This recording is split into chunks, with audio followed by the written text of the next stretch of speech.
రాష్ట్ర ప్రభుత్వం దళితులకు ఇచ్చిన హామీలు అమలు చేయాలని ఎంఆర్పీఎస్ రాష్ట్ర అధ్యక్షుడు మేడి పాపయ్య మాదిగ డిమాండ్ చేశారు.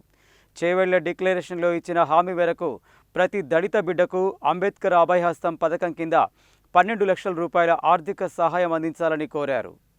దళితులకు ఇచ్చిన హామీలను అమలు చేయాలని కోరుతూ ఎంఆర్పీఎస్ రాష్ట్ర అధ్యక్షుడు మేడి పాపయ్య ఆధ్వర్యంలో సోమవారం నల్గొండ నగరంలో ర్యాలీ నిర్వహించి జిల్లా కలెక్టర్కు వినతిపత్రం సమర్పించారు. ఈ సందర్భంగా మేడి పాపయ్య మాదిగ మాట్లాడుతూ ప్రతి దళిత కుటుంబానికి 3 ఎకరాల సాగు భూమిని ఇవ్వాలని డిమాండ్ చేశారు.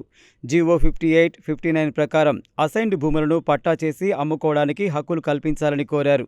విద్యా హక్కు చట్ట ప్రకారం కార్పొరేట్ విద్యా సంస్థలలో 35% సీట్లను ఉచితంగా కేటాయించేలా చర్యలు తీసుకోవాలని, ఎస్సీ కార్పొరేషన్కు 15,000 కోట్ల నిధులు కేటాయించి సబ్సిడీ రుణాలు మంజూరు చేయాలని డిమాండ్ చేశారు.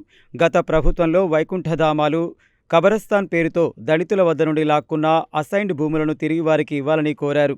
పారిశుద్ధ్య కార్మికులను 4వ తరగతి ఉద్యోగులుగా గుర్తించి వారికి 20,000 రూపాయల కనీస వేతనం ఇవ్వాలని, తోళ్ల పరిశ్రమ శాఖకు 10,000 కోట్ల రూపాయల నిధులు కేటాయించాలని, లిడ్ క్యాప్ భూములను రక్షించేందుకు చైర్మన్ను నియమించాలని, తోళ్ల పరిశ్రమలు ఏర్పాటు చేసి మాదిగ యువతకు ఉపాధి కల్పించాలని డిమాండ్ చేశారు.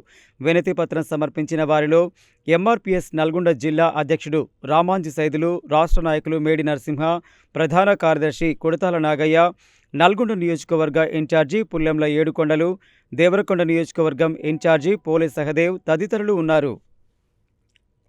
పేదవాళ్ళను ఖచ్చితంగా కంటికి రెప్పలా కాపాడుతానని ఇందిరమ్మ రాజ్యం అని చెప్తా ఉన్నాడు, పేద ప్రజల రాజ్యం అని చెప్తా ఉన్నాడు. కానీ ఇది నీలమూట, ఎలాంటి ఉపయోగం లేనటువంటి రాష్ట్ర ప్రభుత్వం. ఖచ్చితంగా మాదిగలు ఓట్లేస్తేనే ముఖ్యమంత్రి అయినావు, మాదిగ ఓట్లతోనే గెలిచినటువంటి ముఖ్యమంత్రిగా ఈరోజు రాష్ట్రంలో మాదిగలకి అన్యాయం జరుగుతూ ఉంది. మా కార్పొరేషనే నిర్వేగం చేస్తూ ఉన్నావు. నీ యొక్క ప్రభుత్వం నడవాలంటే మాదిగల సంక్షేమం తక్షణమే రిలీవ్ చేయాలి.